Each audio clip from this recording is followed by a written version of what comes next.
কেইটামান গুৰুত্বপূৰ্ণ কথা।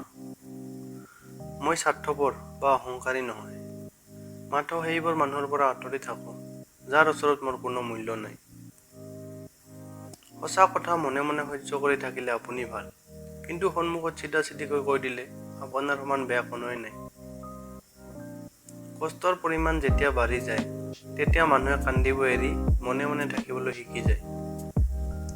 সেইজন মানুহ বহুত বেছি সংস্কাৰী, যিজনে যিমান খঙত থাকিলেও বেলেগৰ লগত কথা পতাৰ শিষ্টাচাৰ পাহৰি নাযায়।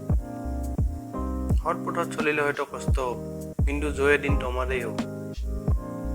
সফলতাৰ পাছত অভিনন্দন জনোৱা মানুহ বহুত পাবা, কিন্তু বিফলতাৰ পাছত কাষত মাত্ৰ এজনক পাবা, আৰু সেইজন স্বয়ং তুমি নিজেই।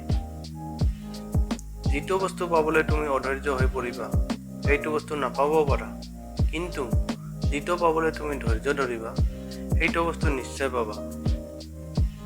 গছৰ ডালত বহি থকা চৰাইটোৱে ডালটো ভাঙি যাব বুলি কেতিয়াও ভয় নকৰে, কিয়নো সিহঁতৰ নিজৰ দেউকাৰ ওপৰত বিশ্বাস থাকে।